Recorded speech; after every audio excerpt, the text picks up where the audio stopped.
واللاتی یأتین الفاحشة من نسائکم فاستشہدوا علیہن اربعة منکم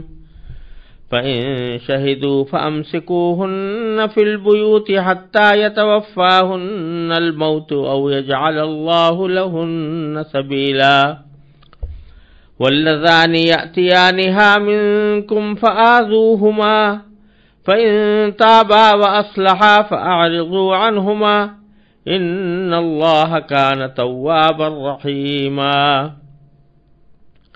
انما التوبة على الله للذين يعملون السوء بجهالة ثم يتوبون من قريب فأولئك يتوب الله عليهم وكان الله عليما حكيما وليست التوبة للذين يعملون السيئات حتى إذا حضر أحدهم الموت قال إني تبت الآن وللذین یموتون وهم کفار اولئک اعتدنا لهم عذابا علیما۔ ان آیات کریمہ کا ترجمہ یہ ہے، تمہاری عورتوں میں سے جو بدکاری کا ارتکاب کریں ان پر اپنے میں سے 4 گواہ بنا لو، چنانچہ اگر وہ ان کی بدکاری کی گواہی دیں تو ان عورتوں کو گھروں میں روک کر رکھو یہاں تک کہ انہیں موت اٹھا کر لے جائے یا اللہ ان کے لیے کوئی اور راستہ پیدا کر دے۔ اور تم میں سے جو 2 مرد بدکاری کا ارتکاب کریں ان کو اذیت دو، پھر اگر وہ توبہ کر کے اپنی اصلاح کر لیں تو ان سے درگزر کرو، بے شک اللہ بہت توبہ قبول کرنے والا بڑا مہربان ہے۔ اللہ نے توبہ قبول کرنے کی جو ذمہ داری لی ہے وہ ان لوگوں کے لیے ہے جو نادانی سے کوئی برائی کر ڈالتے ہیں پھر جلدی ہی توبہ کر لیتے ہیں، چنانچہ اللہ ان کی توبہ قبول کر لیتا ہے، اور اللہ ہر بات کو خوب جاننے والا بھی ہے، حکمت والا بھی۔ توبہ کی قبولیت ان کے لیے نہیں ہے جو برے کام کیے جاتے ہیں یہاں تک کہ جب ان میں سے کسی پر موت کا وقت آ کھڑا ہوتا ہے تو وہ کہتا ہے کہ میں نے اب توبہ کر لی ہے، اور نہ ان کے لیے ہے جو کفر کی حالت میں ہی مر جاتے ہیں، ایسے لوگوں کے لیے تو ہم نے دکھ دینے والا عذاب تیار کر رکھا ہے۔ سورہ نساء کے شروع سے جو بیان چل رہا ہے وہ خاندانی نظام سے متعلق ہے، اور اس سلسلے میں زمانے جاہلیت میں جو کوتاہیاں اور بدعنوانیاں رواج پا چکی تھیں ان کی اصلاح مقصود تھی، اور اس کے بارے میں صحیح طرز عمل کی ہدایت کرنا مقصود تھا۔ تو اب تک کی آیات میں جو بنیادی مقصد تھا وہ یتیموں کے بارے میں جو غلط طرز عمل زمانے جاہلیت میں پایا جاتا تھا اور یتیموں کے حقوق کی جو خلاف ورزی کی جاتی تھی اس کے بارے میں بیان تفصیل کے ساتھ پیچھے کیا گیا۔ اسی طرح میراث کی تقسیم کے بارے میں جو ظلم اور ناانصافیاں کی جاتی تھیں ان کی تفصیل اللہ تبارک و تعالی نے بیان کر کے صحیح راستہ اور صحیح احکام بیان فرمائے۔ اب یہاں سے کچھ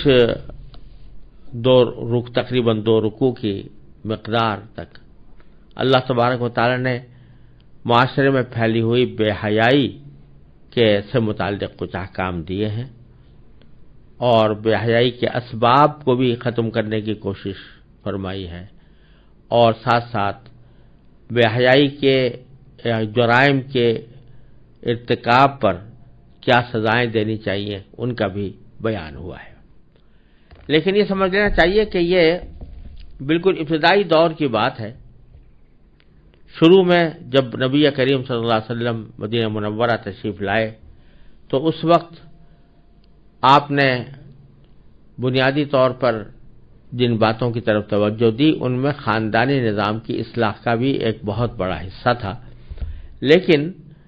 اس میں کچھ احکام عبوری انداز کے دیے گئے، یعنی فوری طور سے کوئی حکم نافذ کرنے کے بجائے کچھ تدریج کا پہلو اختیار کیا گیا۔ چنانچہ بعض احکام اس میں، اور خاص طور سے پہلی آیت میں جو حکم بیان کیا گیا ہے اس میں یہی صورت اختیار کی گئی ہے کہ ایک عبوری اور ایسا حکم دیا گیا ہے جس کے بارے میں بتا دیا گیا کہ یہ ہمیشہ کے لیے نہیں ہے، بلکہ اس کے بعد کسی اور حکم کا انتظار کرنا چاہیے۔ چنانچہ سب سے پہلے تو خواتین اگر کسی بدکاری کی مرتکب ہوں تو ان کو کیا کرنا چاہیے، ان کے بارے میں کیا کرنا چاہیے، یہ بتایا ہے کہ واللاتی یاتین الفاحشۃ من نسائکم، تمہاری عورتوں میں سے، یعنی کوئی بھی عورت ہو جو تمہارے معاشرے میں رہتی ہو، اگر ان میں سے کوئی بدکاری کا ارتکاب کرے۔ فاحشہ کا لفظی معنی ہوتا ہے بے حیائی، اور بے حیائی کی جو بدترین صورت ہوتی ہے زناکاری، اس کے لیے یہ لفظ بکثرت استعمال ہوتا ہے، اور یہاں پر وہی مراد ہے کہ اگر تمہاری عورتوں میں سے کوئی بدکاری کا ارتکاب کرے، اور بدکاری کا ارتکاب کرنے کے نتیجے میں وہ ایک بہت بڑے گناہ کی مرتکب ہوئی ہو، تو اس پر کیا کرو کہ فاستشہدوا علیہن اربعۃ منکم، ان پر اپنے میں سے 4 گواہ بنا لو۔ یعنی اگر کسی بے حیائی کا ارتکاب نظر آ رہا ہے تو محض اتنا کافی نہیں ہے کہ آدمی خاموشی سے دعویٰ کر دے کہ فلاں نے بدکاری کا ارتکاب کیا ہے، بلکہ 4 گواہ بنانے ضروری ہیں، تاکہ اگر سزا دلوانی ہے تو 4 گواہ بنانے ضروری ہوں گے۔ فَإِن شَهِدُوا، چنانچہ اگر وہ گواہ 4 گواہ گواہی دے دیں کہ فلاں عورت نے بدکاری کا ارتکاب کیا ہے، تو فَأَمْسِكُوهُنَّ فِي الْبُيُوتِ، تو ان عورتوں کو گھروں میں روک کر رکھو، یعنی گھروں میں قید کر دو، ایک طرح سے ہاؤس اریسٹ کر دو ان کو، کہ اس سے باہر وہ گھر سے باہر نہیں جا سکیں گی، اور یہ اپنے گھروں میں رہیں گی، محبوس رہیں گی، حتیٰ یتوفاہن الموت، یہاں تک کہ یا تو موت اٹھا کر ان کو لے جائے، او یجعل اللہ لہن سبیلا، یا اللہ ان کے لیے کوئی اور راستہ پیدا کر دے، یا اللہ اور کوئی راستہ پیدا کر دے۔ اس میں اشارہ فرما دیا گیا کہ یہ حکم عبوری ہے، جب تک کوئی باقاعدہ حکم نہیں آتا اس وقت تک کے لیے یہ حکم ہے کہ ان کو گھروں میں روک کر رکھو، لیکن جب کوئی اللہ تعالی کی طرف سے باقاعدہ حد کا حکم آ جائے گا تو پھر اس کے اوپر عمل کرنا ہوگا۔ چنانچہ یہ حکم عبوری رکھا گیا تھا، اور بعد میں پھر سورہ نور کے اندر زنا کی سزا کی تفصیل بیان ہو گئی، اور پھر نبی کریم سرورد عالم صلی اللہ علیہ وسلم نے اپنی احادیث میں صراحت کے ساتھ بتا دیا کہ یہ اللہ نے جو دوسرا راستہ پیدا کیا ہے وہ کیا ہے، اور اس کی تفصیل رسول کریم صلی اللہ علیہ وسلم نے یہی فرمائی کہ اگر عورت یا مرد کنوارے ہیں تو ان کو تو 100 کوڑے لگائے جائیں گے اگر 4 گواہیوں سے ان کی بدکاری ثابت ہو جائے، اور اگر وہ شادی شدہ ہیں اور ان کے اندر احسان کی شرائط پائی جاتی ہیں تو اس صورت میں ان کو رجم کیا جائے گا، یعنی سنسار کیا جائے گا۔ لیکن یہ حکم بعد میں آیا، شروع میں اللہ تبارک و تعالی نے سورہ نساء کے اندر اتنا ہی حکم دیا تھا کہ اگر کوئی بدکاری کا ارتکاب کرے، تو کوئی عورت بدکاری کا ارتکاب کرے تو اس کو اپنے گھروں میں قید کر دو، یعنی قید سے وہ گھر سے باہر کہیں جا نہ سکے۔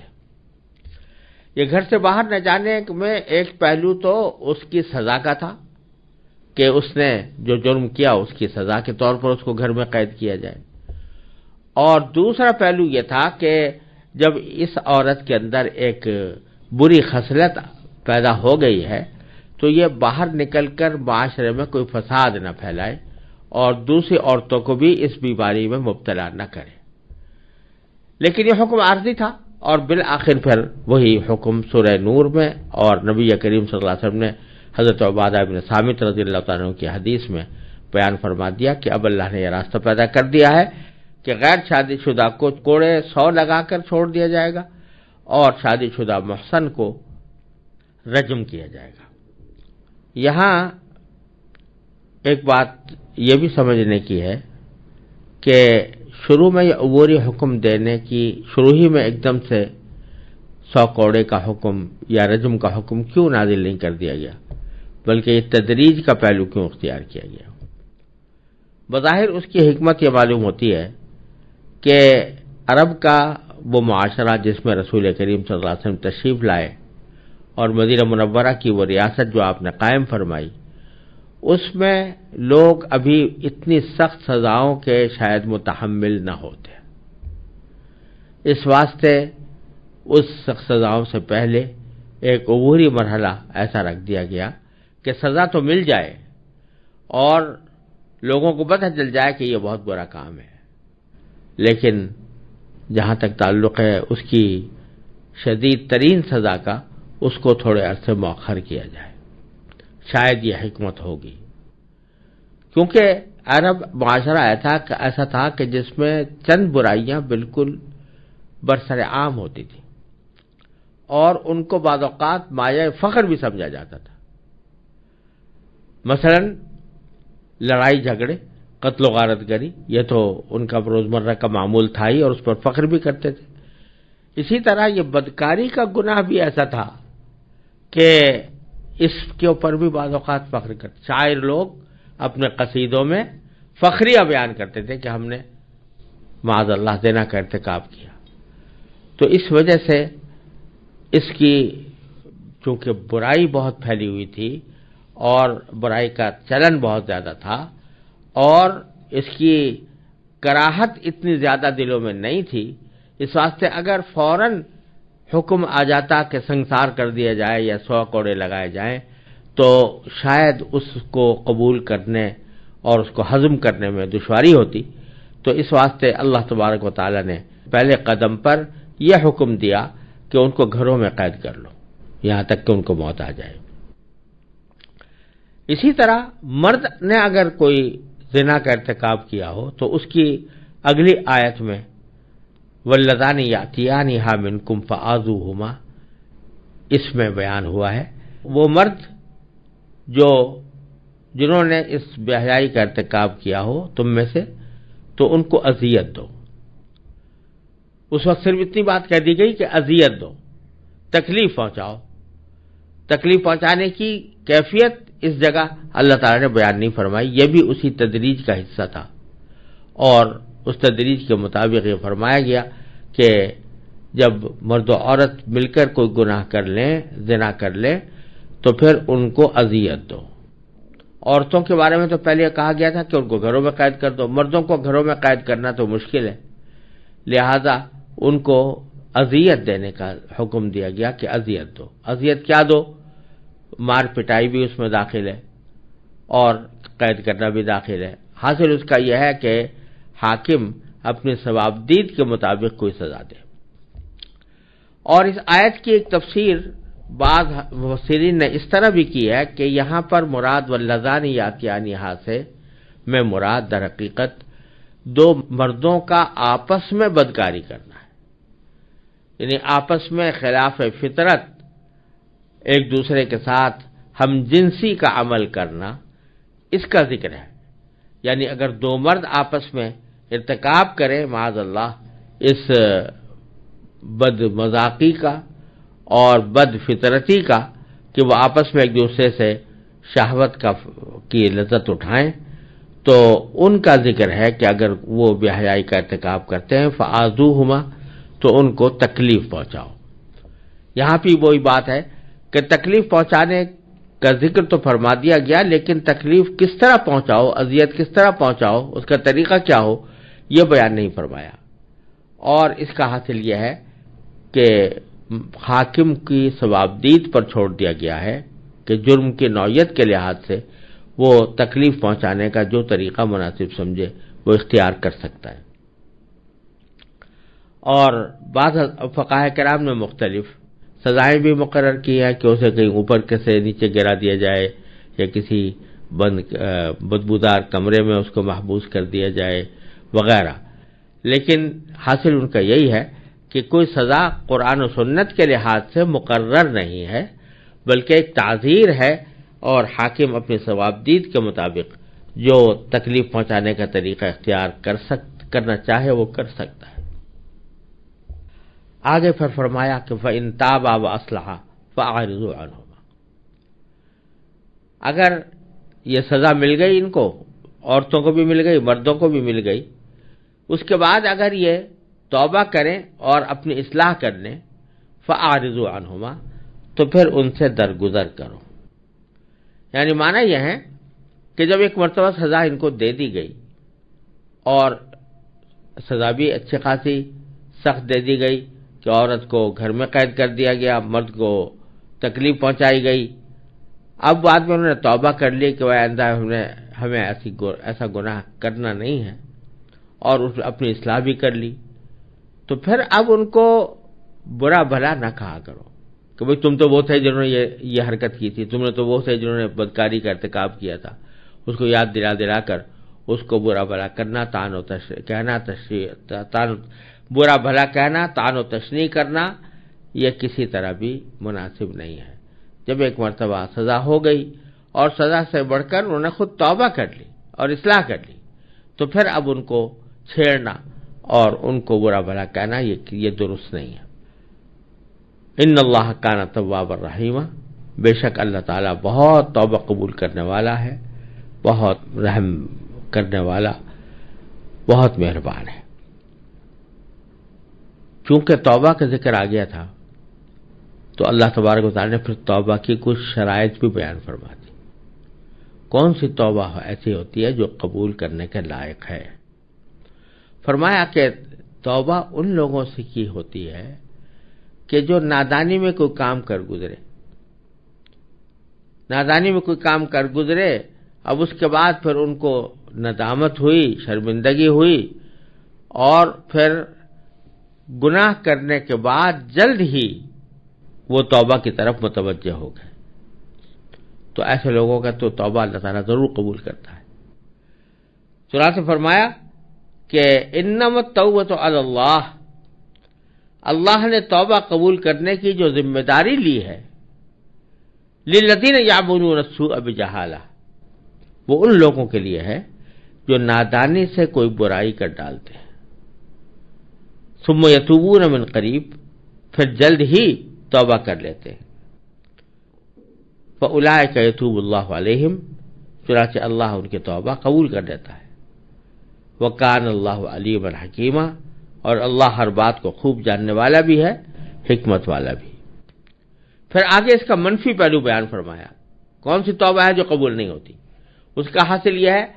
کہ توبہ وہ قبول نہیں ہوتی کہ ساری زندگی آدمی گناہ کرتا رہا، بے حیائی کا ارتکاب کرتا رہا، معصیتوں میں مبتلا رہا، نافرمانی کرتا رہا، اور اس خیال میں رہا کہ آخر میں جا کے توبہ کر لوں گا۔ اب جب موت اس کے سامنے آ گئی، نزع کی حالت طاری ہو گئی، جان نکلنے لگی، اس وقت کہتا ہے کہ میں توبہ کرتا ہوں۔ تو خوب سمجھ لینا چاہیے کہ توبہ کا دروازہ یوں تو اللہ تعالیٰ نے ہر وقت کھلا رکھا ہے، لیکن جب انسان کے اوپر نزع کی کیفیت طاری ہو جائے، سکرات موت میں انسان مبتلا ہو جائے، اس وقت توبہ کا دروازہ بند ہو جاتا ہے، پھر توبہ نہیں ہو سکتی، کیونکہ جو کچھ عمل کا وقت تھا وہ گزر گیا، اب تو بدلے کا وقت آ رہا ہے، جزا کا وقت آ رہا ہے، اس واسطے اس وقت میں توبہ قبول نہیں ہوتی۔ تو باری تعالیٰ فرماتے ہیں وَلَيْسَتِ التَّوْبَةُ، اور توبہ نہیں ہوتی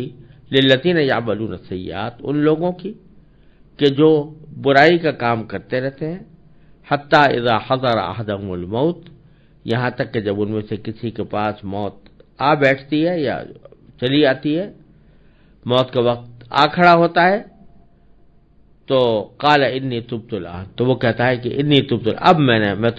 نے توبہ کر لی۔ تو ایسے لوگوں کی توبہ کیسے قبول ہوگی؟ کیونکہ یہ کوئی ندامت کی بات نہیں، یہ تو کھیل ہے کہ بھئی جب ساری زندگی توبہ کے بھروسے گناہ کرتے رہے اور آخر میں جب موت کا سامنے آ کھڑی ہوئی، فرشتے نظر آنے لگے،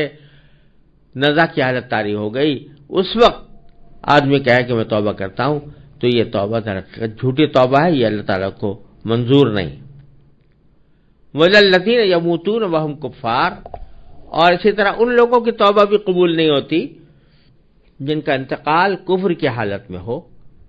ان کی توبہ قبول نہیں ہوتی، کیونکہ وہ توبہ ہوئی نہیں، مر گئے وہ اس حالت میں کہ کفر کی حالت میں تھے۔ تو اب وہ اگر فرض کرو مرنے کے بعد توبہ کریں قبر میں جانے کے بعد، تو وہ توبہ کیسے قبول ہوگی؟ کیونکہ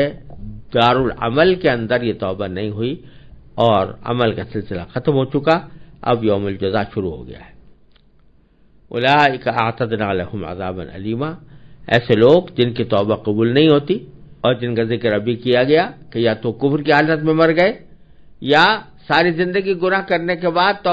توبہ کی توفیق زندگی میں نہیں ہوئی بلکہ نزا کے وقت میں توبہ کرنے والے ہو، تو ایسے لوگوں کے لیے ہم نے دکھ دینے والا عذاب تیار کر رکھا ہے۔